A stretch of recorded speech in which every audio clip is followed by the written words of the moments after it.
नमस्कार दोस्तों, एक बार फिर आप सभी का स्टडी 91 परिवार में बहुत बहुत स्वागत है। और जितने बच्चे जुड़ चुके हैं सभी को एक बार दोस्तों जय हिंद, वंदे मातरम, राधे राधे सभी को। तो चलिए शुरुआत करते हैं आज के सेशन की और देखते हैं कि यहाँ पर हमारे सामने किस प्रकार के क्वेश्चंस आते हैं। जैसा कि आप सब पता है कि संडे है तो प्रैक्टिस सेशन लेकर आएंगे और मिक्स प्रैक्टिस सेट होगा और मिक्स प्रैक्टिस सेट को लेकर हम लोग जो है आगे बढ़ेंगे। और जैसे एक दिन आपका बीतता है वैसे ही आपका एक दिन डेट एग्जाम की और भी नज़दीक आ जाती है। तो डे बाय डे आपको स्ट्रेटजी बनाना होगा और सबसे महत्वपूर्ण बात यह है कि आपको देखना होगा कि आपने आज की डेट में कितना कंप्लीट किया है, कितना पढ़ा है। ये नहीं कि आप किताब लेकर बैठे हो 2-2 घंटे 3-3 घंटे, लेकिन जब पेज की बात आए तो 2-3 पेज ही समाप्त कर पा रहे हो, तो फिर आपको वहाँ पर सोचना पड़ेगा। तो आपको एनालिसिस जरूर करना होगा कि वाकई में अगर आज आपने पढ़ाई की है तो आपने आज कितने पन्नों को पढ़ा, ठीक है ना। ये नहीं कि एक पन्ने में ही आप आधा घंटा 1 घंटा लगा दे रहे हो, तो फिर वहाँ पर आप पीछे हो जाओगे। आपको तेजी से पढ़ने की आदत डालना होगा और जितना तेजी से पढ़ेंगे उतना ही अपने आप को बेस्ट इंप्रूवमेंट आएगा। बहुत से बच्चे होते हैं कि एक पन्ने को 1 घंटे में पढ़ते हैं, बहुत से बच्चे होते हैं कि 1 घंटे में 5 पन्ने पढ़ जाते हैं। तो जो लड़का तेजी से पढ़ेगा तो उसको आप दोबारा पढ़ लीजिए, वो ज़्यादा फायदा करता है। लेकिन एक बार जितना स्लो पढ़ेंगे उतना आपको फायदा नहीं मिलेगा, ये आपको ध्यान देना है। तो यहाँ देख सकते हैं कि हम लोग जो है मॉक टेस्ट 7 में आ चुके हैं और 6 मॉक टेस्ट में आपको प्रोवाइड करा चुका हूँ। और एग्जाम आते आते हम लोग ढेर सारे मॉक टेस्ट को क्या करेंगे, कंप्लीट करेंगे, ठीक है। बस सवाल ये है यहाँ पर कि आप लोगों को जो है वहाँ पर 50 क्वेश्चन मिलेंगे और यहाँ पर 1 घंटे में 50 क्वेश्चन नहीं हो पाते हैं, क्योंकि अगर उतना तेजी से करेंगे, क्योंकि यहाँ आपको बताना, समझाना, फिर आपको थोड़ा सा समय देना, वो उसमें अंतर आता है। जब एग्जाम में सिर्फ अपने आप को करना होता है तो वहाँ पर आप कम समय में चीज़ों को करके आगे बढ़ सकते हो। तो चलिए शुरुआत करते हैं और देखते हैं कि हमारे सामने क्या है। तो यहाँ पर दोस्तों अगर ध्यान से देखा जाए तो यहाँ देख सकते हैं कि वीडियो री एग्जाम यहाँ पर महाबचत ऑफर के साथ में जो कंप्लीट बैच 999 रुपये में आप लोगों को प्रोवाइड किया गया है, उसमें से मॉक टेस्ट भी 179 रुपये में और बेस्ट बुक के साथ में ये सारी डिटेल्ड है। तो आइए बढ़े सीधे क्वेश्चन की तरफ। क्वेश्चन नंबर फर्स्ट में, क्वेश्चन नंबर पहले को ध्यान से देखेंगे और बताएंगे क्वेश्चन नंबर पहले का सही आंसर क्या होगा। क्वेश्चन नंबर पहला कहा है कि ई ने एफ से कहा कि आप मेरे बेटे की पत्नी के ससुर हो, तो एफ ई से कैसे संबंधित है। यह है क्वेश्चन नंबर पहला। क्वेश्चन नंबर पहले को ध्यान से पढ़ेंगे और बताएंगे कि इस प्रश्न का सही आंसर क्या आएगा। क्वेश्चन नंबर फर्स्ट का, तो ये ब्लड रिलेशन का क्वेश्चन है, आपको बताना है। अब यहां पर दोस्तों रिलेशन को बनाएंगे, प्रश्न छोटा सा जरूर है लेकिन आपको ध्यान से पढ़ना पड़ेगा। रिलेशन को आराम से बनाएंगे तभी वहां तक पहुंच पाएंगे। ई ने एफ से कहा, अब ई एफ से कहता है कि आप मेरे बेटे की, तो ई एफ से कहता है, क्या कहता है कि आप मेरे बेटे की, तो ई कहता है कि आप मेरे बेटे, मान लीजिए ई का कोई पुत्र है, ध्यान से देखिएगा। प्रश्न कहता है कि ई ने एफ से कहा कि आप मेरे बेटे की पत्नी के, आप मेरे बेटे की पत्नी के क्या है, ससुर हैं, मतलब इसके ससुर है। कौन, एफ। तो ससुर कौन होता है, ससुर होता है पति का पिता, है ना। तो पति का पिता, तो इसका मतलब ये क्या है, ससुर है। तो पिता किसके ससुर है, इसके, तो ससुर होंगे तो इसका मतलब इसके क्या होंगे, पिता। तो इसका मतलब ये हुआ, तो ये जो है इसके भी पिता है, इसके भी पिता, मतलब ये इसका भी पुत्र है और इसका भी पुत्र है। मतलब ई जो हो जाएगी ये ई का भी पुत्र है और एफ का, तो एफ पिता है तो सीधी सी बात है ई क्या हो जाएगी, माता, है ना। अब रिलेशन को ध्यान से देखो, ई ने एफ से कहा कि आप मेरे बेटे की पत्नी के ससुर हो। कौन, एफ। तो ससुर हो गया, तो ये इसका बेटा, ये इसकी पत्नी थी, ये इसकी सास है और ये ससुर है। इसका मतलब ई और एफ का ये पुत्र होगा और पुत्र की ये पत्नी हो जाएगी। तो एफ ई से कैसे संबंधित है, तो एफ ई का पति है, तो यहां पर नहीं आएगा, यहां पर नहीं आएगा, यहां पर नहीं आएगा, तो एफ ई का पति है। तो क्वेश्चन नंबर 1 का जो आंसर आएगा वो ऑप्शन नंबर 4 में जाएगा। देख पा रहे हैं आप लोग। तो क्वेश्चन नंबर 1 का जो आंसर आएगा वो किस में जाएगा, ऑप्शन नंबर 4 में, एफ ई का पति है। ये प्रश्न आपका दोस्तों यहां पर सही होगा, ठीक है। तो फाइनली हमने क्वेश्चन नंबर 1 को कंप्लीट किया है। बढ़ेंगे दोस्तों क्वेश्चन नंबर 1 के बाद क्वेश्चन नंबर 2 में। ये आ गया क्वेश्चन नंबर 2, इसको ध्यान से पढ़ें और बताएं। कहा कि यदि a@b का अर्थ है ए बी की बहन है, a हैज b का अर्थ है ए बी की माता है, और यदि a*b का अर्थ है ए बी का पिता है, तो p*q @r हैज s का अर्थ क्या होगा, PS का पिता होगा। तो सबसे पहले आपको यहां से लेकर यहां तक इस रिलेशन को बनाना पड़ेगा। जब इस रिलेशन को बनाएंगे तो अपने आप आपको पता चलेगा कि इसमें से कौन सा रिलेशन सही होगा और कौन सा रिलेशन गलत होगा। तो कम समय में ऐसे प्रश्नों को करना होगा। इसका जो है चीजें आप लोगों को बढ़िया से बताई जा चुकी हैं, बढ़िया प्रैक्टिस कराई जा चुकी है। तो बताइए 1 2 3 4 में से इसका सही जवाब क्या होगा। P*Q, A*B का अर्थ है ए बी का पिता है, तो दोस्तों यहां पर P पिता हो जाएगा, P पिता हो जाएगा किसका, Q का। आगे बढ़ते हैं, @A @B का अर्थ है कि ए बी की बहन है, तो Q बहन हो जाएगी किसकी, R की। तो Q बहन हो जाएगी किसकी, R की। और हैज का मतलब देखेंगे तो A हैज B का अर्थ है कि A B की माता है, तो R माता है किसकी, S की। R माता है किसकी, S की। तो दोस्तों अगर P जो है Q के पिता हैं तो आपको ये ध्यान देना है कि P R के भी पिता होंगे, क्योंकि Q और R दोनों आपस में क्या है, बहन है, दोनों क्या है, बहन है। तो जब सगी बहनें हैं तो एक ही पिता की दोनों संतानें होंगी, ये आपको ध्यान देना है। अब यहाँ पर रिलेशन को देखना है कि P S का पिता है, तो क्या P S के पिता है, नहीं, ये तीसरी जनरेशन में जाएगा तो पिता का कोई सवाल नहीं बनता। P S का पुत्र है, बिल्कुल गलत बात है। P S का दामाद है, बिल्कुल गलत बात है। P S के दादा या नाना है, तो P S के क्या है, नाना। क्यों, क्योंकि S की माता कौन है, R, और R के पिता कौन है, P। तो माता के पिता जो होते हैं दादा नहीं, क्या होते हैं, नाना। अगर पिता के पिता होते तो दादा आता, तो यहाँ पर नाना दिया हुआ है। तो क्वेश्चन नंबर सेकंड का जो आंसर आएगा वो ऑप्शन नंबर 4 में जाएगा। और अगर दोस्तों आप लोगों ने सेकंड का ऑप्शन नंबर 4 दिया है तो निश्चित रूप से ये प्रश्न आपका क्या करेगा, सही हो जाएगा। बोलो बात पकड़ में आई कि नहीं आई। तो क्वेश्चन नंबर 2 का जो आंसर आएगा वो ऑप्शन नंबर 4 में जाएगा। तो 2 के बाद चलेंगे क्वेश्चन नंबर 3 की तरफ। ये आ गया क्वेश्चन नंबर 3, इसको ध्यान से देखें, पढ़ें और बताएं। ऐसे क्वेश्चन आपको अक्सर एग्जाम में देखने को मिल जाते हैं और ये क्वेश्चन आप लोग गलत करते हो। मैंने इसका तरीका आप लोगों को बता रखा है, तो बताइएगा कि इस प्रश्न का सही आंसर क्या होगा। क्वेश्चन नंबर 3 को दोस्तों ध्यान से पढ़ेंगे और बताएंगे क्वेश्चन नंबर 3 का सही आंसर क्या होगा। क्वेश्चन ने कहा है कि निम्नांकित प्रश्न में 3 कथन फर्स्ट, सेकंड और थर्ड शामिल है। आपको तय करना है कि क्या कथनों में दी गई जानकारी उत्तर देने के लिए पर्याप्त है। सभी कथन को पढ़ें और उत्तर दें। ठीक है, इतना उसने बोला। अब हम पढ़ते हैं। क्वेश्चन क्या है आपका, क्वेश्चन है कि गांव ई गांव एफ से किस दिशा में है। ये आपसे पूछ रहा है कि गांव ई जो है वो गांव एफ से किस दिशा में है। तो दोस्तों यहां ध्यान से देखेंगे तो अब पहली इंफॉर्मेशन को पढ़ेंगे। गांव पी गांव सी के पश्चिम में है। तो यहां पर अगर हम बनाए तो उसने कहा कि जो गांव पी है, गांव पी गांव सी के पश्चिम में, तो यहां पर आपको ध्यान से देखना है, यहां पर सी को बैठा ले और यहां पर पी को बैठा ले। तो गांव पी जो है वो गांव सी के क्या है, पश्चिम में है। आगे बोल रहा है और गांव ई के उत्तर में है। तो गांव ई के उत्तर में है कौन, गांव पी। गांव पी गांव सी के पश्चिम में है और गांव ई के उत्तर में है। तो गांव पी जो होगा वो गांव ई के क्या होगा, उत्तर में होगा। तो ये हम बना लेंगे, गांव ई के उत्तर में तथा गांव एफ के पूर्व में है। तो जो गांव पी है दोस्तों, जो दोस्तों गांव पी है, ये वाला जो गांव पी है वो गांव एफ के पूर्व में है। तो यहां पर ये एफ के पूर्व में होगा, तो एफ को यहां पर ले आएंगे। तो कुछ डायग्राम आपका इस प्रकार का बनेगा। अब यहां पर फिर वापस आते हैं। प्रश्न कह रहा है कि गांव ई गांव एफ से किस दिशा में है। तो जो गांव ई है वो गांव एफ के कौन सी दिशा में है, तो ये दक्षिण है, ये पूर्व है। तो यहां से जो आंसर निकल कर आएगा वो कौन सा निकल कर आएगा, दक्षिण पूर्व। तो इसका मतलब ये हुआ कि जो पहला वाला प्रश्न है, जो पहले आपकी इंफॉर्मेशन है कथन, वो आपका उत्तर देने के लिए पर्याप्त है। तो यहाँ पर गांव ई गांव एफ के किस दिशा में है, तो गांव ई गांव एफ के दक्षिण पूर्व दिशा में। तो ये अकेले उत्तर देने के लिए पर्याप्त है, इसको और किसी की आवश्यकता नहीं है। ठीक है, अब यहाँ पर दोस्तों देखो, कथन सेकेंड और थर्ड में दोनों का मिलाकर, फर्स्ट में और थर्ड में, सेकेंड और थर्ड में, तो गांव तो पहला तो पर्याप्त है। अब पहले को इन सब की आवश्यकता नहीं है। अब दोस्तों इसको मैं हटाता हूं, अब ध्यान से देखिएगा। अब दूसरा इंफॉर्मेशन क्या बोल रहा है कि गांव ई गांव ए के पूर्व में है।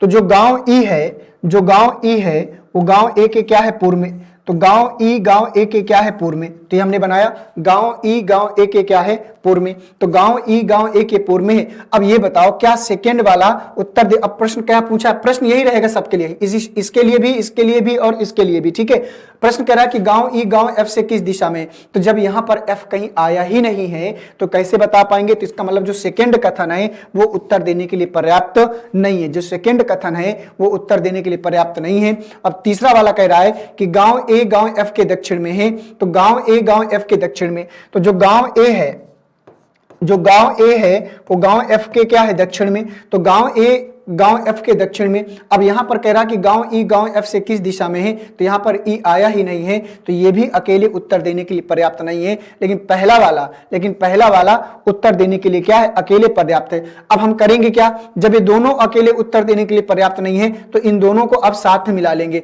तो गांव ई गांव ए के पूर्व में हमने बनाया था, यहां पर ध्यान से देखो, गांव ई जो है गांव ए के पूर्व में। दूसरा वाला कह रहा है कि गांव ए गांव एफ के दक्षिण में। तो जो गांव ए है वो गांव एफ के क्या है, दक्षिण में। तो ये F के दक्षिण में हो जाएगा। अब इन दोनों को, पहले को तीसरे, दूसरे को तीसरे को मिला दिया हमने, दूसरे को तीसरे को मिला दिया।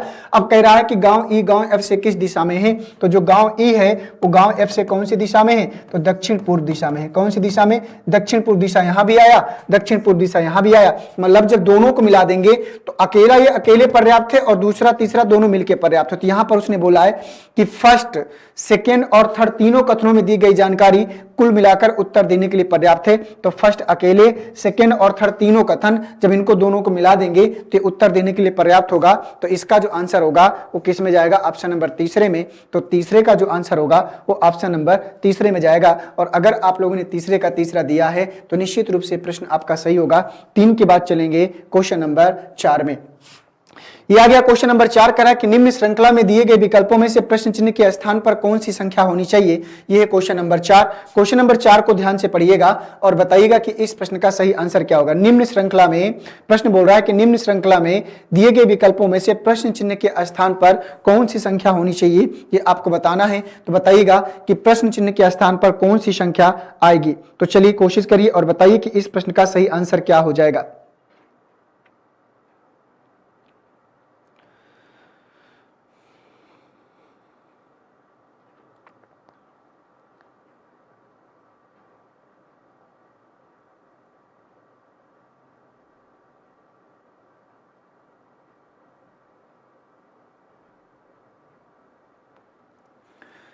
तो दोस्तों अगर इसको ध्यान से देखें तो अगर यहां पर 11 और 12 का गुणा करा दें तो 11 और 12 का गुणा कराएंगे तो हमको 132 मिलेगा।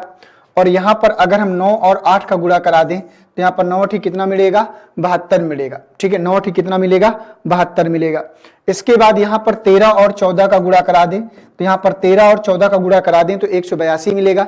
ठीक है, और इसके बाद यहां पर क्या करेंगे, अगर यहां पर 11 और 10 का गुणा करा देंगे तो 11 हम कितना मिलेगा, 10 मिलेगा। या हम 10 11 का गुणा करा दें, ये भी वही चीज होगा। तो यहां पर हम क्या करेंगे, 10 और 11 का गुणा करा देंगे तो यहां पर कितना मिलेगा, 110। तो यहां 11 12 13 14, तो बारी आगे आएगी कितनी, 15 16 की। बारी आगे किसकी आएगी, 15 16 की आएगी। तो 15 16 का अगर गुणा कराएंगे तो हमको आंसर यहां पर मिलेगा। तो 15 छक्का कितना होता है, 15 छक्का कितना होगा, 90 90 की 0 और 15 और 9 कितना हो गया, 24 240। तो यहां पर जो आंसर में आएगा वो 240 आएगा। ठीक है, इसका 9 10 इसका कॉम्बिनेशन इससे, तो आगे उसकी हमें आवश्यकता नहीं है, तो इसका कॉम्बिनेशन हमने इससे बना लिया। तो 11 12 के बाद क्या आएगा, 13 14 और 13 14 के बाद क्या आएगा, 15 16, है ना। तो इस प्रकार से यहाँ 15 16 का मल्टीप्लाई कराएंगे तो यहाँ पर आंसर में जो मिलेगा आपको, अगली जो श्रृंखला मिलेगी वो 240 के रूप में मिलेगी। ठीक है, क्या आएगा यहाँ पर, 240 आएगा। तो 4 का जो आंसर आएगा दोस्तों वो ऑप्शन नंबर 4 में जाएगा। बात समझ में आई,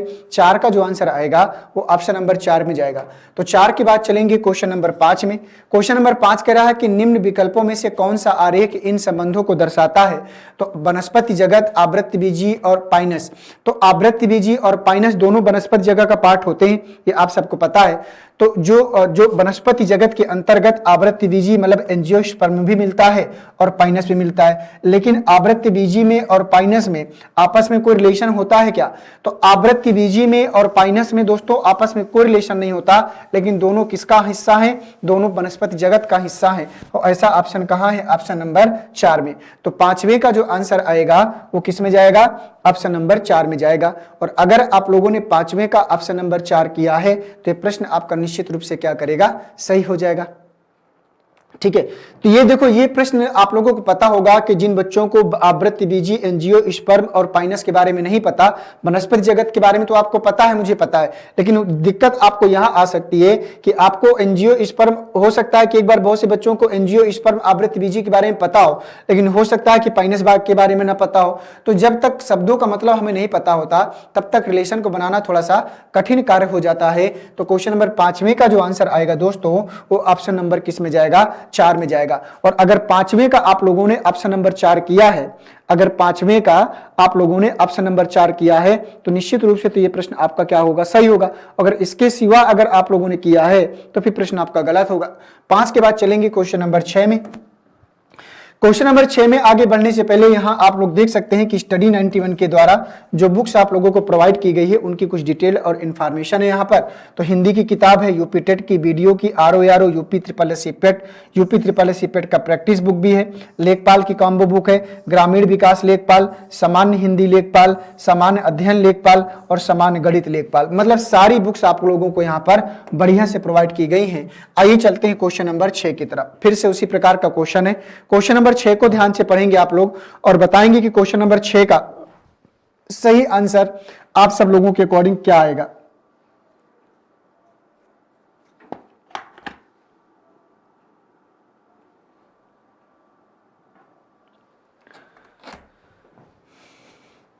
तो कह रहा है कि निम्नांकित प्रश्न में शामिल हैं 3 कथन, फर्स्ट, सेकंड और थर्ड। आपको तय करना है कि कथनों में दी गई जानकारी उत्तर देने के लिए पर्याप्त है। सभी कथन को पढ़ें और उत्तर दें। उसने आपसे पूछा क्या है, तो सभी कथन को पढ़ें और उत्तर दें। तो यहां पर नेवर गिव अप को जी कापे के रूप में लिखा जाता है। अब दोस्तों सवाल ये है कि इसमें पूछा क्या है हमको ये नहीं पता। प्रश्न हमसे ये क्या कर दिया है कि इसमें पूछा क्या है ये मिस कर दिया गया है। तो पहले हमको ये पता करना होगा कि इसमें आपसे पूछ क्या रहा है, और जब तक ये नहीं पता चलेगा तो कैसे हो जाएगा। तो प्रश्न है कि आपको यहाँ पर प्रश्न मिस कर दिया गया है। तो प्रश्न आपका ये है कि गो का कोड क्या होगा, मतलब गो का कोड आपको बताना है कि क्या होगा। मैंने लिख दिया है यहां पर, आपको बताना है कि गो का कोड क्या होगा। अब इनमें से आपको गो का कोड निकालना है। तो दी गई जानकारी देने के लिए पर्याप्त है। फर्स्ट, सेकंड, थर्ड में से आपको जो है क्या गो यहां पर आया है, आप ध्यान से देखो, क्या गो यहां पर आया है, यहां नहीं। तो पहले से आंसर नहीं निकलेगा। गिव अप एनीथिंग दूसरे से आंसर नहीं निकलेगा। नेवर थिंक गो, तो गो यहां से आया है, लेकिन ये भी अकेले आंसर नहीं निकाल पाएगा। तो दोस्तों यहां पर गिव और गिव, ठीक है। तो यहां पर नेवर और यहां पर नेवर कॉमन है, तो नेवर का जो कोड होगा यहां से निकल जाएगा। थिंक का कोड यहां से निकल जाएगा, तो गो का कोड हमें बच जाएगा। तो यहां पर दोस्तों ध्यान से देखें तो नेवर और नेवर में जे निकल जाएगा, और थिंक के लिए क्या निकल जाएगा, थिंक के लिए एज और एज निकल जाएगा। तो गो का कोड क्या होगा, बे। तो मतलब पहला, दूसरा और तीसरा, जब तीनों इंफॉर्मेशन को एक साथ मिला देंगे तो हमको गो का कोड क्या करेगा, मिल जाएगा। तो फर्स्ट, सेकंड और थर्ड तीनों कथनों में दी गई जानकारी कुल मिलाकर उत्तर देने के लिए क्या है, पर्याप्त है। तो ऑप्शन नंबर किस में जाएगा, 1 में जाएगा, ठीक है। तो छठवें का जो आंसर होगा वो ऑप्शन नंबर 1 में जाएगा। ये दोस्तों ऐसे प्रश्न होते हैं कि अगर उसका कॉन्सेप्ट आप लोगों को पता है तो आप बगैर सॉल्व किए भी इसका उत्तर निकाल सकते हो, बगैर सॉल्व किए। कार सॉल्व करने की आवश्यकता ही नहीं, हमें बस देखना था कि गो का कोड, तो हमें पता था नेवर का इसमें होगा, थिंक का इसमें होगा, तो गो का इसमें होगा। तो तीनों की आवश्यकता हुई कि नहीं हुई, सॉल्व करने की आवश्यकता नहीं है, सीधे ऑप्शन ए हिट कराओ और आगे बढ़ जाओ। तो 6 के बाद चलेंगे क्वेश्चन नंबर 7 की तरफ। क्वेश्चन नंबर 7 को ध्यान से पढ़ेंगे। कह रहा कि नीचे दिए गए प्रत्येक अक्षर के लिए एक अद्वितीय संख्या निर्दिष्ट की गई है। संख्याओं के संयोजन का चयन इस प्रकार करें कि जब अनुरूप वर्णों को व्यवस्थित किया जाए तो तदनुसार एक सार्थक शब्द बन जाए। मतलब इनको आपको व्यवस्थित करना है और एक सार्थक शब्द बनाना है। तो इस सार्थक शब्द बनाइए कि CELSMU से कौन सा एक सार्थक शब्द आपको बनता हुआ नजर आएगा। तो चलें कोशिश करें और एक सार्थक शब्द बनाएं कि क्या आएगा इसका सही आंसर। तो यहां पर जो एक सार्थक शब्द बनेगा तो वो बनेगा मस्कल, MUSCLE, मस्कल ही बनेगा ना। तो MUSCLE, तो मस्कल शब्द बनेगा। M का नंबर कितना है, 7 है। U का नंबर कितना है, 8 है। और S का नंबर कितना है, 6 है। और C का नंबर कितना है, 3 है। और L का नंबर कितना है, 5 है। और E का नंबर कितना है, 4 है। तो 7, 8, 6। तो यहां पर ऐसा कुछ है नहीं, यहां पर अच्छा कुछ है नहीं, यहां पर ऐसा है कुछ है नहीं। तो 7, 8, 6, 3, 4, 5, तो 3, 4, 5 बोल रहा है। तो मस्कल हमने गलत कर दिया है क्या, MUSCLE। तो यहां पर L का नंबर कितना है, 5 है। 7, 8, 6, 3, 5, 4। तो 7, 8, 6, 3, 5, 4, यहां पर तो कोई ऐसा ऑप्शन ही नहीं। तो यहां पर दोस्तों तो 7, 8, 6 तो इसमें जा रहा है, लेकिन यहां पर 3, 5, 4 होना चाहिए था। 3, 5, 4 होना चाहिए था। 3, 5, 4, ठीक है, तब ये आंसर नंबर 4 सही होगा। तो 7वें का जो आंसर होगा वो ऑप्शन नंबर 4 में जाएगा। तो मस्कल शब्द बनेगा MUSCLE। उसने कहा क्या था कि संख्याओं को संयोजन का चयन करें कि जब अनुरूप वर्णों को व्यवस्थित किया जाए तो एक सार्थक शब्द बन जाए। मतलब हमको इससे एक सार्थक शब्द बनाना था, तो इन अक्षरों को व्यवस्थित करके तो मस्कल शब्द बनेगा जिनका जो नंबर होगा तो इस क्रम में जब अक्षरों को रखेंगे तो एक आपका सार्थक शब्द बनकर निकल आएगा। तो 7वें का जो आंसर होगा वो किस में जाएगा? ऑप्शन नंबर 4 में। आइए बढ़ते हैं नेक्स्ट क्वेश्चन में दोस्तों। क्वेश्चन नंबर बढ़ते हैं क्वेश्चन नंबर 8 में। ये भी क्वेश्चन अच्छा है, बनाइए इसका सही आंसर क्या होगा। चलिए बनाइए क्या आएगा इस प्रश्न का सही आंसर। कह रहा है कि यदि लाल को पीला कहा जाता है, पीला को हरा कहा जाता है, हरा को लाल कहा जाता है, तो ट्रैफिक सिग्नल पर निम्नलिखित में से कौन सा रंग ठहरिए का संकेत देगा? तो ठहरिए का संकेत ट्रैफिक सिग्नल में कौन देता है? लाल, लाल से देता है ना। तो लाल को किस में कन्वर्ट किया है? पीला में। तो आंसर क्या आएगा? पीला। और पीला कहां है? ऑप्शन नंबर 3 में। तो 8वें का जो आंसर आएगा वो ऑप्शन नंबर किस में जाएगा? तीसरा देगा, ठीक, तीसरे में देगा। ठीक है, 8 का तीसरा वाला जाएगा। 8 के बाद चलेंगे क्वेश्चन नंबर 9 की तरफ। क्वेश्चन नंबर 9 कह रहा है कि श्रृंखला को पूरा करने के लिए सही विकल्प से रिक्त स्थान को भरे। तो इस श्रृंखला को अगर पूरा करना है तो सही विकल्प से आपको रिक्त स्थान को क्या करना है? भरना है, पूर्ण करना है। तो चलो कोशिश करो आप लोग।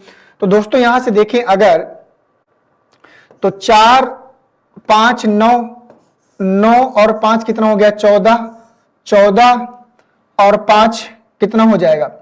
14 और 5 कितना हो जाएगा? 19, और 19 और 5 कितना हो जाएगा? 24। तो यहां पर 19 आएगा और 19 के लिए क्या आएगा? एस। ठीक है, यहां देखें तो 5 और 5 10, 10 5 15, और 15 और 5 20, तो टी आएगा।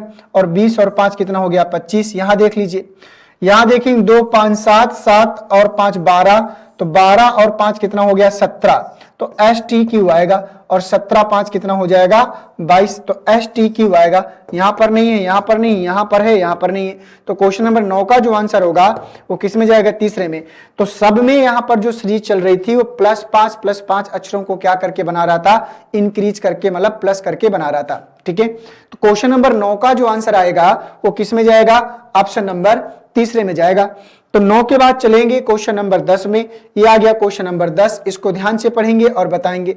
श्रृंखला को पूरा करने के लिए सही विकल्प से रिक्त स्थान को भरें। यहां पर भी आपको रिक्त स्थान को भरना है, सावधानी से भरें। बताएं इसका आंसर क्या आएगा? सीरीज अच्छा है, उतना भी अच्छा नहीं कि आप लोग कर नहीं सकते हो, लेकिन अगर पढ़ाई कर रहे हो तभी कर पाओगे, बाकी ना पढ़ने वाले बच्चों की बस की बात नहीं होगी। क्वेश्चन नंबर 10 का आंसर बताओ।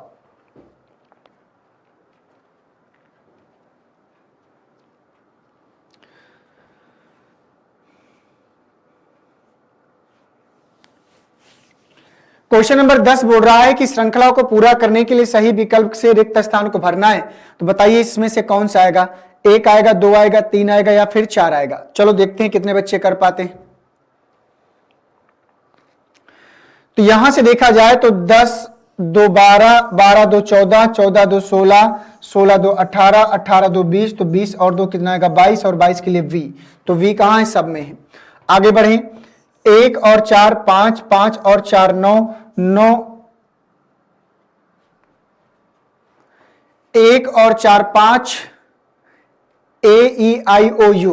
तो यहां वावेल चल रहा है। ठीक है, ये देखो ए ई, फिर इसके बाद आई, फिर इसके बाद यू, ओ, फिर इसके बाद यू, फिर इसके बाद ए, और ए के बाद क्या आएगा? ई।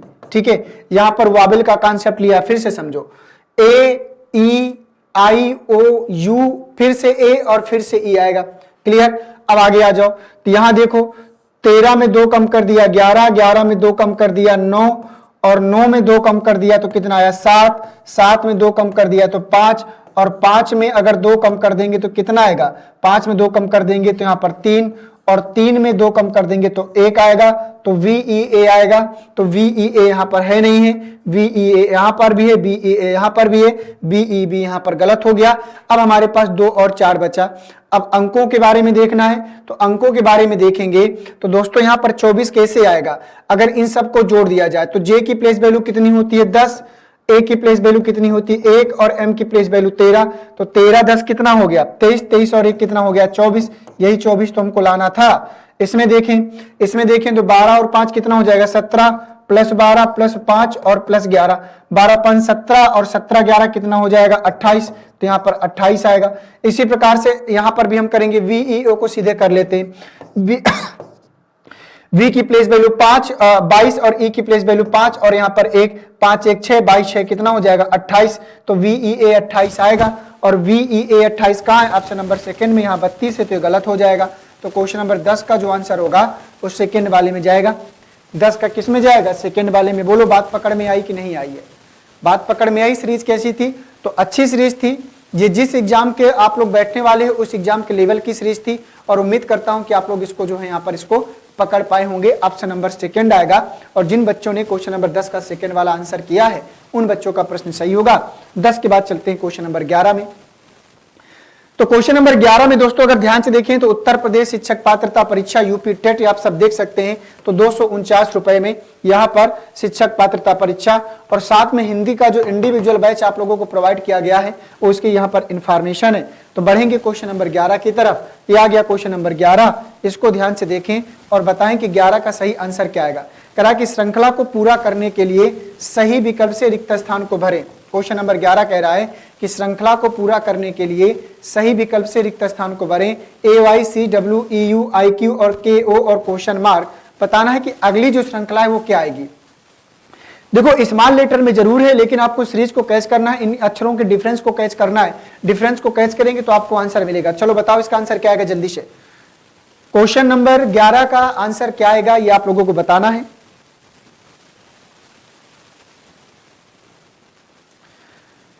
तो दोस्तों अगर इसको ध्यान से देखा जाए तो यहां पर ए से सी में जाएंगे तो 1 और 2 कितना होता है 3, 3 और 2 कितना हो गया 5, 5 और क्या बात है 5 4 कितना आया 1 2 3, 3 2 5, 5 4 9, 9 2 11 और 11 और 2 13। ठीक है क्योंकि बीच में प्लस किया है 2 2 लगातार चल रहा है। यहां देखें तो 25 में 2 कम किया 23, 23 में 2 कम किया 21, 21 में 4 कम किया 17 और 17 में 2 कम किया 15 और 15 में 2 कम करेंगे तो 13। कितना आएगा 13। तो MM आएगा और MM कहां जाएगा ऑप्शन नंबर सेकंड में। तो यहां पर देखो -2 -2 -2 -4 -2 -2 आगे जब आएगा तो फिर आगे -4। यहां पर जैसे +2 +4 +2 +2 फिर आगे +4 तो आगे हमें आवश्यकता नहीं है। तो यहां पर जो सीरीज आएगी वो MM आएगी। तो 11 का जो आंसर होगा वो सेकेंड वाले में जाएगा। 11 का किस में जाएगा ऑप्शन नंबर सेकेंड में। देख लीजिए अगर 11 का सेकेंड वाला आप लोगों ने हिट कराया है तो आपका प्रश्न क्या करेगा सही हो जाएगा। 11 के बाद चलेंगे क्वेश्चन नंबर 12 में। हाँ क्वेश्चन नंबर 12 में पढ़िए और बताइए किसका आंसर क्या आएगा।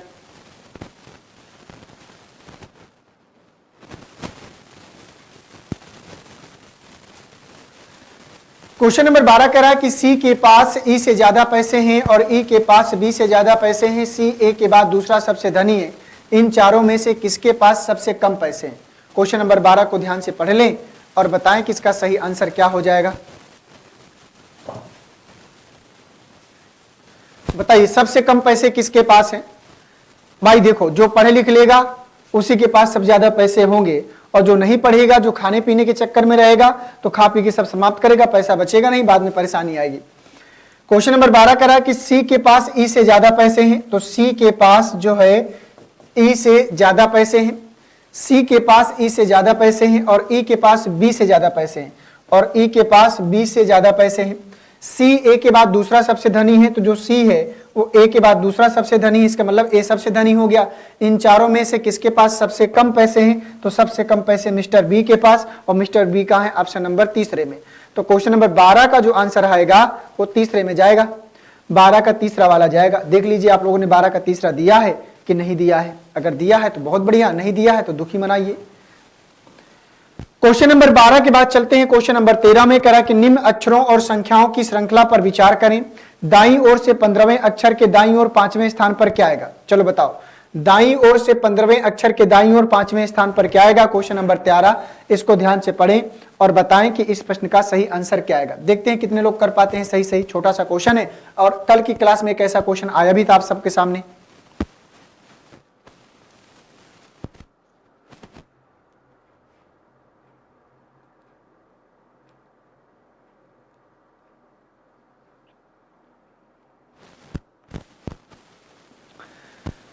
कह रहा कि निम्न अक्षरों और संख्याओं की श्रृंखला पर विचार करें। दाईं ओर से 15वें, उसने बोला है दाईं ओर से 15वें और दाईं ओर से 5वें पर, 15वें अक्षर के दाईं ओर 5वां, तो राइट और राइट माइनस होगा, तो 15 में 5 घटाएंगे तो दाएं से 10वां, और सिर्फ दाएं से 10वां अक्षर काउंट करना है। तो यहां से काउंट कर लें, तो 1 2 3 4 5 6 7 8 9 10, क्या मिला n, और n कहाँ है, ऑप्शन नंबर 3 में। तो यहाँ स्मॉल n होना चाहिए भाई, ये तो n गलत बना है, तो यहाँ पर जो आंसर आएगा वो तीसरे वाले में जाएगा, n आंसर आएगा, ठीक, क्योंकि कैपिटल में n नहीं है, वो टाइपिंग मिस्टेक है, स्मॉल n ही आंसर आएगा, ठीक है। तो छोटी छोटी चीजें आप लोगों को पकड़ लेना है, ये नहीं कि आप छोटी छोटी चीजों में परेशान हो जाओ, अगर ऐसे परेशान होगे तो फिर आपको परेशान करने वाले भी बहुत लोग मिलेंगे, ठीक है, जो आपको छोटी छोटी बातों में आपको टेंशन देते रहेंगे और आप उसको लेके बैठे रहोगे, है ना। इसलिए आपको एक मैच्योर व्यक्ति की तरीके काम करना है, छोटी छोटी बातों में, चाहे सामाजिक जीवन में हो चाहे और भी लाइफ में हो, ठीक, कामकाज से रिलेटेड हो, तो छोटी छोटी चीजों को अगर आप इग्नोर करना जानते हो, उसको हैंडल करना जानते हो, जल्दी आपको कोई परेशान नहीं कर पाएगा, ठीक है। क्वेश्चन नंबर 13 के बाद चलते हैं क्वेश्चन नंबर 14 में। ये आ गया क्वेश्चन नंबर 14। क्वेश्चन नंबर 14 कह रहा है कि निम्नलिखित क्रम स्थापन का अध्ययन करें और प्रश्न का उत्तर दें। क्या बोला है कि दिए गए क्रम स्थापन में ऐसे कितने प्रतीक हैं, ध्यान से पढ़ो, दिए गए क्रम स्थापन में ऐसे कितने प्रतीक हैं जिनमें से प्रत्येक के तत्काल बाद एक अक्षर आता है और किंतु उसके तत्काल पहले कोई संख्या नहीं आती है। ध्यान से पढ़ लीजिए क्या बोल रहा है, कह रहा है कि ऐसे कितने प्रतीक है जिनके तत्काल बाद एक अक्षर और पहले कोई संख्या नहीं आती। तो प्रतीक कहाँ है, ये है, तो तत्काल बाद क्या बोला है, एक अक्षर, कितने प्रतीक जिनके तत्काल बाद एक अक्षर आता है, तो प्रतीक के तत्काल बाद एक अक्षर तो आया है लेकिन एक संख्या नहीं आती है, तो यहां पर तो संख्या आ गई है, तो गलत हो गया, ठीक है। अब यहां देखते हैं ऐसे कितने प्रतीक है जिनके तत्काल बाद एक अक्षर, इसके तत्काल बाद एक अक्षर आया है क्या, नहीं आया, इसमें तत्काल बाद एक अक्षर आया है और तत्काल पहले एक संख्या नहीं आई है, तो ये कॉपीराइट वाला सही हो जाएगा। आगे बढ़ लेते हैं, इसमें देखें तत्काल बाद एक अक्षर, उसने क्या बोला, ऐसे कितने प्रतीक है जिनके प्रत्येक के तत्काल बाद एक अक्षर, तो यहां पर देखा था तो तत्काल बाद एक अक्षर और तत्काल पहले एक संख्या भी नहीं है, तो ये बात सही हो जाएगी। यहां पर देखा जाए तत्काल बाद एक अक्षर है क्या, नहीं है, इसको हटा दीजिए। यहां पर देखा जाए तो तत्काल बाद एक अक्षर, तत्काल पहले एक संख्या नहीं आती, तो यहां भी सही है। तो कितने हो गए, 1 2 3, और 3 कहां जाएगा, ऑप्शन नंबर 3 में। तो क्वेश्चन नंबर 14 का जो आंसर आएगा वो ऑप्शन नंबर 3 में जाएगा। आप लोग देख लो तीसरा वाला दिए हो कि कुछ और दिए हो।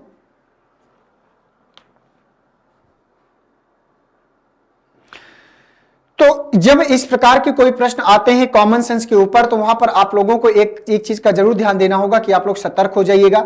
ऐसे प्रश्नों को बड़ा बढ़िया सावधानी से करेंगे, क्योंकि इन प्रश्नों में होता कुछ नहीं है, बस उनका उन बच्चों गलत होता है जो हिंदी में बोलते हैं ना, बहुत ज्यादा लपरहे होते हैं, जो लपर लपर करते रहते हैं, उन्हीं का गलत होगा, है ना। जो शांत लड़का होगा, बढ़िया से सावधानी से करेगा, उसको नंबर मिलेगा।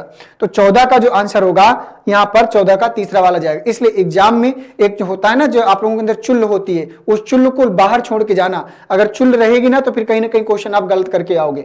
तो 14 का जो आंसर होगा वो किस में जाएगा, तीसरे वाले में। 14 के बाद चलेंगे क्वेश्चन नंबर 15 में। ये आ गया क्वेश्चन नंबर 15, इसको पढ़ें और बताएं। करा कि यदि प्लस का अर्थ घटाना हो, डिवाइड का अर्थ जोड़ना हो, माइनस का अर्थ गुणा करना हो, गुणा का अर्थ भाग देना हो, तो निम्नलिखित समीकरणों में कौन सा सही होगा, ये आपको बताना है। तो निम्नलिखित समीकरणों में कौन सा सही होगा, 1 2 3 या 4, बताइए इनमें से कौन सा ऑप्शन में जाएगा। 1 जाएगा, 2 जाएगा, 3 जाएगा, 4 जाएगा।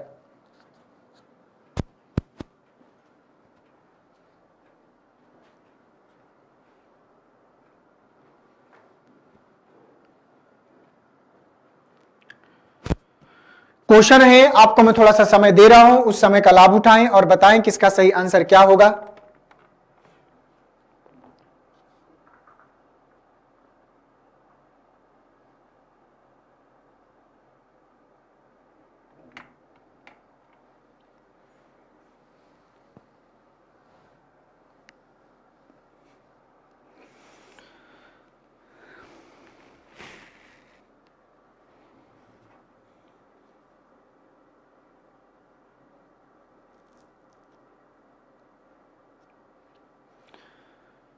बताइए। तो यहां पर दोस्तों अगर आप लोग इसको चेक करते हैं, इसमें से किस में जाएगा, 1 में जाएगा, 2 में जाएगा, 3 में जाएगा या फिर 4 में जाएगा।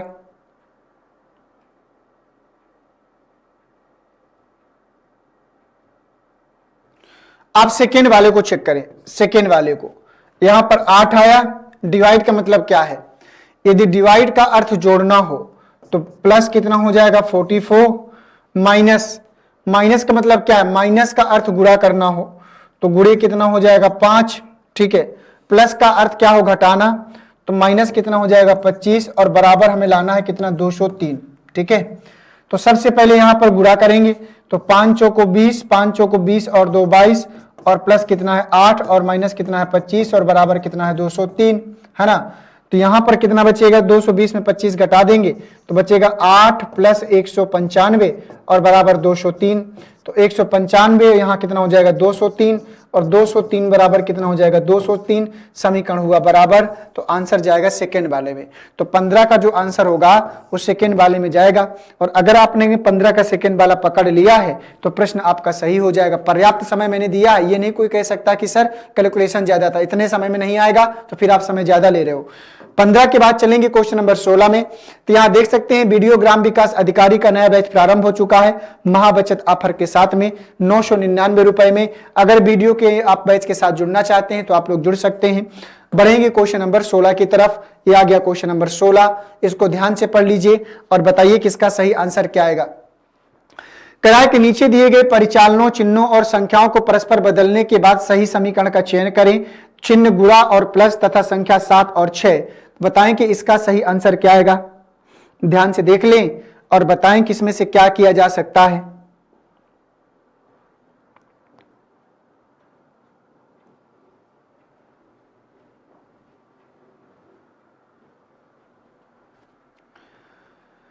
गुणा और प्लस को भी चेंज करना है, संख्या 7 और 6 को भी चेंज करना है, दोनों को चेंज करना है। तो बताना है किसमें से सही आंसर क्या होगा। तो इसमें से 1 में जाएगा, 2 में जाएगा, 3 में जाएगा या फिर 4 में जाएगा। देखते हैं कितना जल्दी आप लोग आंसर इसका कर पाते हो क्वेश्चन नंबर 16 का। समय के साथ में आप लोगों को आगे बढ़ना होगा।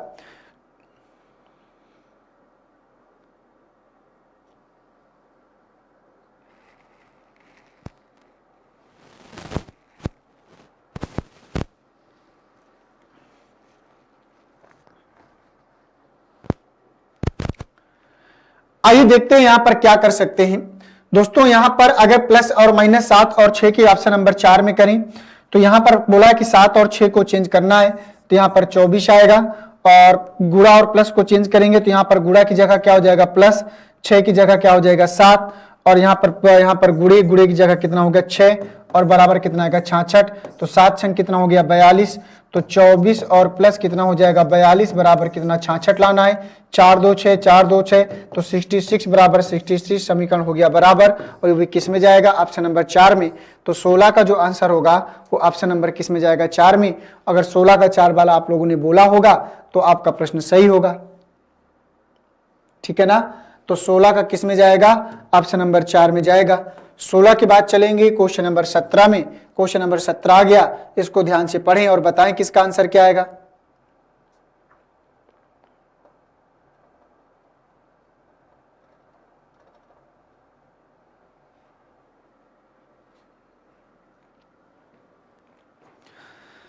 किराए के उस वह विकल्प चुने जिसमें संख्याएं उसी प्रकार आपस में संबंधित हैं जैसे दिए गए युग में संख्याएं संबंधित हैं।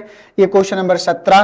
तो 7 का रिलेशन जो 7 से 43 के साथ में है, तो 7 जो 343 है वो 7 का क्यूब होता है ना। तो 5 का क्यूब क्या होता है 5 5 25 5 125। यहाँ पर स्क्वायर है, यहाँ पर कुछ ऐसा नहीं है। 3 त्रिका 9 त्रिका 27 होता है, पर यहाँ भी ऐसा नहीं है। तो इसका जो आंसर होगा वो ऑप्शन नंबर फर्स्ट में जाएगा। तो 17 का जो आंसर होगा वो ऑप्शन नंबर फर्स्ट में जाएगा। और अगर आप लोगों ने 17 का पहला वाला आंसर किया है तो ये प्रश्न आपका क्या करेगा, सही हो जाएगा। 17 का ऑप्शन नंबर फर्स्ट में। 17 के बाद चलते हैं क्वेश्चन नंबर 18 में। ये क्वेश्चन नंबर 18 आ गया। क्वेश्चन नंबर 18 को ध्यान से पढ़ें। करा कि किसी बाड़े में कुछ खरगोश व कबूतर रखे गए हैं। क्या कहें, रखे गए हैं, रखे नहीं, ठीक है। जिनके पैरों की संख्या कुल 224 है जबकि सिरों की संख्या 90 है। तो बताएं कि इस बाड़े में रखे कबूतरों की संख्या क्या होगी। इस बाड़े में रखे कबूतरों की संख्या क्या होगी क्वेश्चन नंबर 18 में। तो मान लो यहां पर दोस्तों तो यहां पर कबूतरों की संख्या पूछा है। तो मान लीजिए यहां पर कबूतर की संख्या मान लेते हैं, यहां पर कबूतरों की संख्या मान लीजिए x होगा और खरगोश की बात कर रहा है तो खरगोश की संख्या मान लेते हैं हम यहाँ पर, खरगोश की संख्या का मान लेते हैं y मान लेते हैं, ठीक है। तो एक बाड़े में कुछ खरगोश एवं कबूतर रखे गए हैं जिनमें पैरों की संख्या 224 और सिरों की संख्या 90। तो मान लो पहले हम सिरों की संख्या निकालते हैं। तो कबूतर का एक सिर होता है और खरगोश का भी एक सिर होता है। टोटल कितने सिर हो जाएंगे? 90। सिर तो दोनों का एक ही होता है ना, तो खरगोश का भी एक सिर, सिर दुनिया में सबका एक ही होता है। अब इसके बाद पैरों की बात करें, तो पैरों की अगर बात करें तो यहां पर कबूतर की बात करें तो कबूतर के कितने पैर होते हैं? 2 पैर। और खरगोश के कितने पैर होते हैं? 4 पैर। और टोटल पैरों की संख्या कितना है? 224 है, प्रश्न ने बताया है। ये मान लिया समीकरण 1 है और ये समीकरण क्या है? 2 है। ये समीकरण 1 है, समीकरण क्या है? 2 है। तो समीकरण 1 में कितने का गुणा करा दिया जाए? समीकरण 1 में 2 का गुणा करा दिया जाए। तो यहां पर दोस्तों जो होगा 2x और प्लस 4x बराबर कितना है? 224 है। समीकरण 1 में 2 का गुणा करा दें तो समीकरण 1 में 2 का गुणा, ठीक है। तो यहां पर हो जाएगा 2x और प्लस 2y, y होगा ना,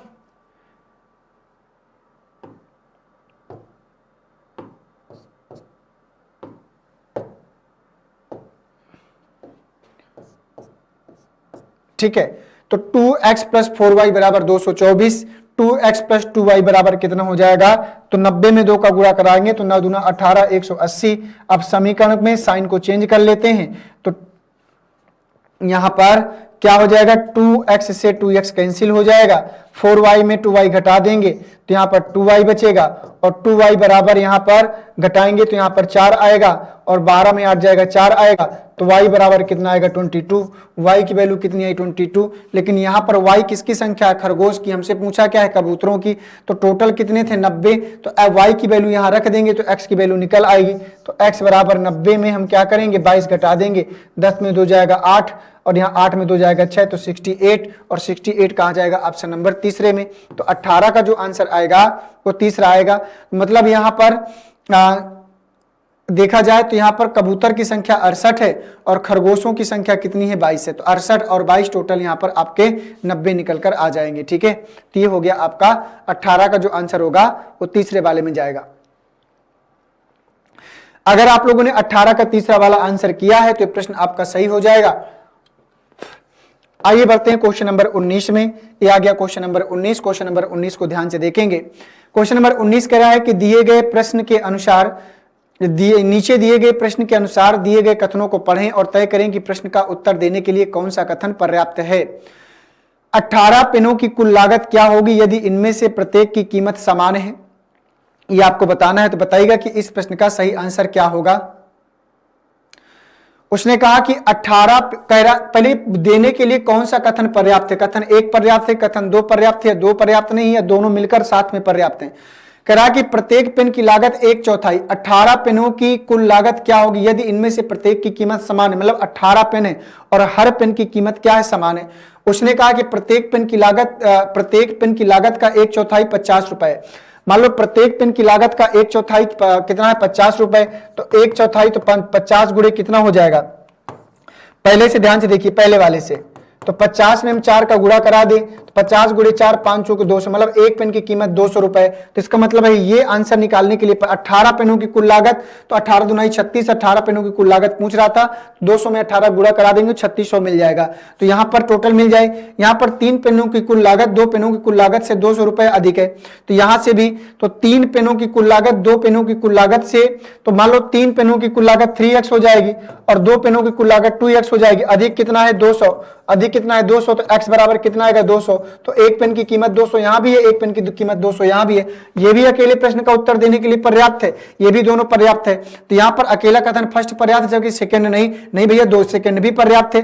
अकेला सेकंड पर्याप्त है लेकिन फर्स्ट नहीं भैया फर्स्ट भी पर्याप्त है। या तो कथन फर्स्ट या तो सेकंड, बिल्कुल, या तो इससे आंसर निकाल सकते हैं या तो इससे आंसर निकाल सकते हैं। दोनों कथन फर्स्ट और सेकंड दोनों मिला के नहीं, दोनों अलग अलग पर्याप्त है, दोनों को मिलाने की कोई आवश्यकता नहीं है। तो 19 का जो आंसर होगा वो तीसरे वाले में जाएगा, या तो कथन फर्स्ट या तो कथन सेकंड, क्योंकि दोनों कथन अकेले अकेले प्रश्न का उत्तर देने के लिए पर्याप्त हैं। ये चौथा वाला तब जाता जब दोनों को मिला के हम आंसर निकाल पाते। जब दोनों अलग अलग निकाल रहे हैं तो ये भी अपनी वैल्यूएबल रखता है कि मैं अकेले भाई पर्याप्त हूं, मुझे अकेले अहमियत दीजिए, सेकंड कहता है कि मुझे भी अकेले अहमियत दीजिए, तो यही होगा ना, या तो पहला या तो फिर दूसरा। या तो भाई हम पहले से आंसर निकालेंगे या तो दूसरे से, क्योंकि दोनों अपनी अपनी कैपेसिटी रखते हैं। तो 19 का जो आंसर आएगा वो तीसरे में जाएगा। 19 के बाद आइए क्वेश्चन नंबर 20 में। क्वेश्चन नंबर 20 को ध्यान से पढ़िए और बताइए किसका आंसर क्या होगा। कहा कि निम्न विकल्पों में से कौन सा आरेख इन संबंधों को दर्शाता है? आंखें, दृष्टिपटल और आंख की पुतली। बताओ भैया, आंखें, दृष्टिपटल और आंख की पुतली। तो बताओ इसमें आंसर क्या आएगा? आंखें सबके पास हैं, दृष्टिपटल भी सबके पास है और आंखें की पुतलियां भी सबके पास है ना। आपकी पुतलियां जो आप लोग घुमाते रहते हो ना, वही सब यहां पर है। 20 का जो आएगा पहला, यहां पर दूसरा और यहां पर तीसरा। चलो बताओ, तो आंख की जो पुतली होती है, तो जो आंख की पुतली होती है वो किसका पार्ट होता है? तो यहां पर दोस्तों आंख की जो पुतली होती है, जो आंख की जो पुतली होती है वो दृष्टिपटल का पार्ट है। और दृष्टिपटल किसका पार्ट है? आंखों का, मतलब दोनों आंखों का पार्ट है। तो ऑल ऑल ऑल की कंडीशन बनेगी और ये कहां जाएगा? ऑप्शन नंबर 4 में। तो 20 का जो आंसर होगा वो ऑप्शन नंबर 4 में जाएगा। ठीक है, 20 का ऑप्शन नंबर 4 में। 20 के बाद चलेंगे क्वेश्चन नंबर 21 में। तो यहां देख सकते हैं इंडियन पॉलिटी फाउंडेशन कोर्स, जो आपका इंडियन पॉलिटी का जो फाउंडेशन का जो नया बैच आप लोगों को प्रोवाइड किया गया है, उसकी यहां पर डिटेल और इंफॉर्मेशन है। लिमिटेड ऑफर है, यहां पर 599 रुपए में प्रोवाइड किया गया है। अगर आप लोग इसके साथ जुड़ना चाहते हैं तो जुड़ सकते हैं, इस बैच को ज्वाइन कर सकते हैं। बढ़ेंगे नेक्स्ट क्वेश्चन की तरफ, क्वेश्चन नंबर 21 की तरफ। दिए गए अन्य विकल्पों में से उस विकल्प को चुनिए जो सबसे अलग है। क्वेश्चन नंबर 21 कह रहा है कि दिए गए अन्य विकल्पों में से उस विकल्प को चुनिए जो सबसे अलग है। आलू, टमाटर, गाजर और प्याज।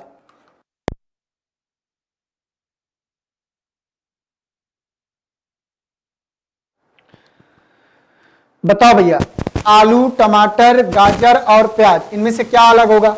आलू जमीन के अंदर, गाजर जमीन के अंदर, प्याज जमीन के अंदर, लेकिन टमाटर तो जमीन के बाहर उत्पन्न होता है ना, इसलिए अलग होगा। तो 21 का जो आंसर होगा कौन से जाएगा? सेकंड वाला, है ना। तो चलो बढ़ते हैं नेक्स्ट क्वेश्चन में। क्वेश्चन नंबर 22 में आ जाओ और 22 का आंसर बताओ। करा कुछ नारियल तेल हैं, कुछ तेल कभी होते हैं, कुछ कभी पत्रिकाएं होते हैं। तो निष्कर्ष 2 हैं, 3 स्टेटमेंट हैं। अब इसको बना लीजिए सभी लोग और बताइए किसका आंसर क्या आएगा।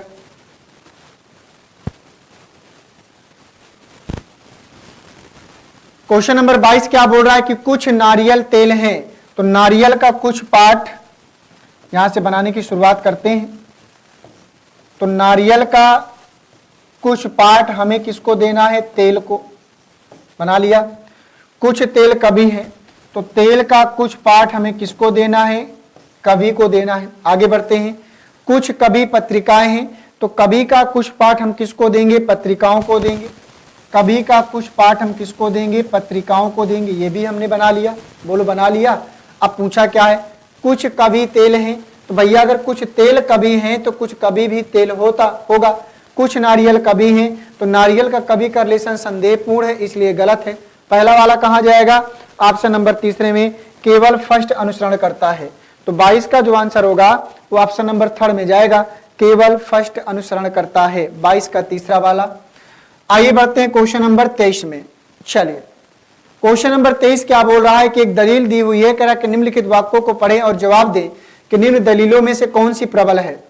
क्या स्कूल स्तर पर 9वीं कक्षा तक सभी वार्षिक परीक्षाएं बंद कर देनी चाहिए? क्या बात है, बताओ भाई। आपसे पूछ रहा है, आपको अपना बताना होगा। कह रहा है कि क्या स्कूल स्तर पर 9वीं कक्षा तक सभी वार्षिक परीक्षाएं बंद कर देनी चाहिए। दलील कह रहा है कि हाँ, इससे अधिक से अधिक ग्रामीण छात्रों को माध्यमिक स्तर पर शिक्षा प्राप्त करने का अवसर मिलेगा। क्या बताओ भैया, क्या ये बात उचित है कि अनुचित है? ये बात उचित है कि अनुचित है? बताएं जल्दी से, क्या आएगा?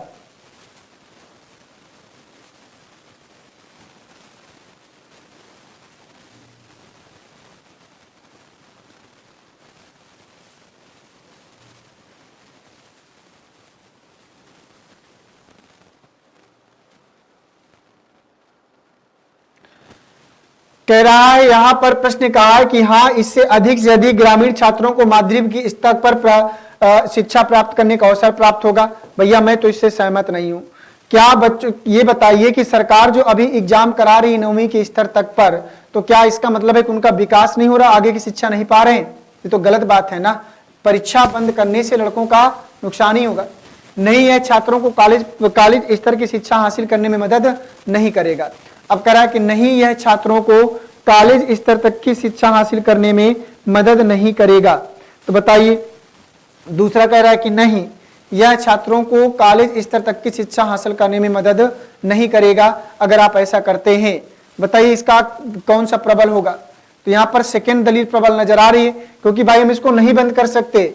क्या 9वीं कक्षा तक की वार्षिक परीक्षाएं नहीं बंद कर सकते? नहीं बन सकते क्यों? क्योंकि छात्रों को कॉलेज तक की शिक्षा हासिल करने में मदद नहीं करेगा। क्योंकि भाई अगर आप कॉलेज में जाते हो, परीक्षा ही नहीं देते हो, तो वहां तक में आपको प्रॉब्लम होगा। तो यहाँ पर दलील सेकेंड प्रबल होगी। तो 23 का जो आंसर होगा वो थर्ड में जाएगा। 23 का आंसर किस में जाएगा? थर्ड में जाएगा। ठीक है ना।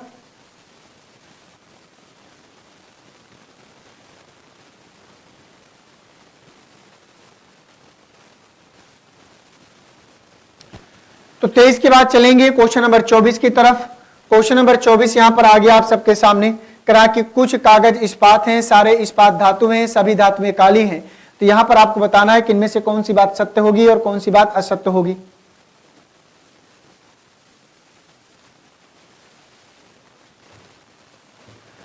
करा कि कुछ कागज इस्पात हैं, तो कागज का कुछ पार्ट क्या करना पड़ेगा? इस्पात को।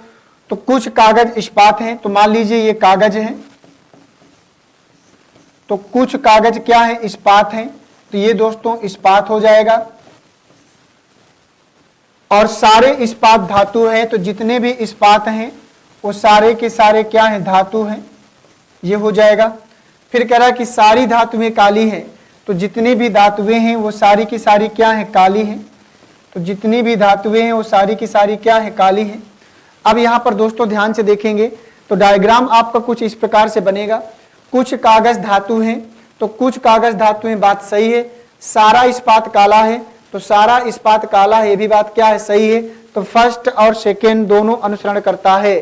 तो 24 का जो आंसर होगा वो ऑप्शन नंबर थर्ड में जाएगा कि फर्स्ट और सेकेंड क्या करता है? दोनों अनुसरण करता है। आइए यहां पर आगे बढ़ते हैं। तो क्वेश्चन नंबर 25 कह रहा है कि निम्न में से कौन सी आकृति इनके बीच में रिश्ते को दर्शाती है? तो बताइए इनमें से कौन सी आकृति दर्शाती है? तो विक्टोरिया सेशल्स की राजधानी है, तो विक्टोरिया सेशल्स की राजधानी, लेकिन अफ्रीका से इनका कोई लेना देना नहीं है। तो 25 का जो आंसर होगा वो किस में जाएगा? ऑप्शन नंबर फर्स्ट में। ये क्वेश्चन तो एक बार मैं करा भी चुका हूं आप लोगों को। तो विक्टोरिया की सेशल्स की राजधानी विक्टोरिया, अफ्रीका से इनसे कोई लेना देना नहीं है। तो इसका जो आंसर होगा किस में जाएगा? ऑप्शन नंबर फर्स्ट में जाएगा। ठीक है ना। किस में जाएगा? ऑप्शन नंबर फर्स्ट में जाएगा। तो इस प्रकार से दोस्तों यहां पर हमको बढ़ना है।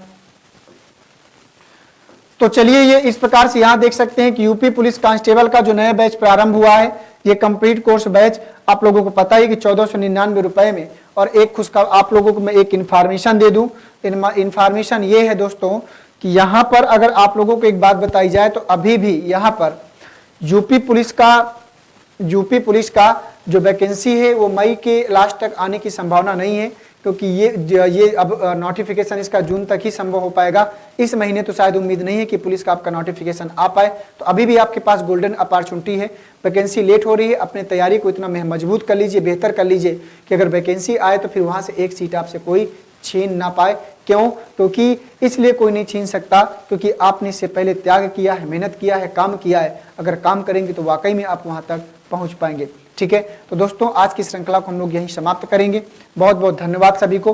25 क्वेश्चनों की श्रृंखला को हम लोगों ने बेहतर अच्छे तरीके से यहाँ पर सॉल्व करने का प्रयास किया है। इसी प्रकार से आगे भी हम लोग क्या करेंगे? बढ़ते चलेंगे और श्रृंखला को सॉल्व करते चलेंगे। ठीक है। तो उम्मीद करता हूँ सभी लोग मस्त होंगे, स्वस्थ होंगे, अच्छे होंगे और बढ़िया से अपने काम में संलग्न होंगे, ईमानदारी के साथ में अपनी मेहनत को कंटिन्यू कर रहे होंगे। ठीक है। नहीं कर रहे हैं तो अभी भी समय है, अभी आप सुधर जाइए। समय है अभी भी आपके पास, उस समय का यूज कर लीजिए, नहीं तो वैकेंसी आ जाएगी और फिर वहां पर आप फड़फड़ाने के सिवा कुछ नहीं कर पाओगे। ये आपको पता है ना, क्योंकि कई बार आप लोगों के ऐसे साथ हुआ भी होगा। और कोशिश करिए कि वो जो एक्सपीरियंस आपके साथ पीछे बीता है वो आगे वो गलती ना दोहराएं, क्योंकि अनुभव यही कहता है, एक्सपीरियंस यही कहता है कि जो पीछे हमने गलती की उसको आगे सुधार करें और सुधार करेंगे तो जरूर सफलता मिलती है। ठीक है। चलिए, थैंक यू सभी को दोस्तों। नमस्कार, जय हिंद, वंदे मातरम।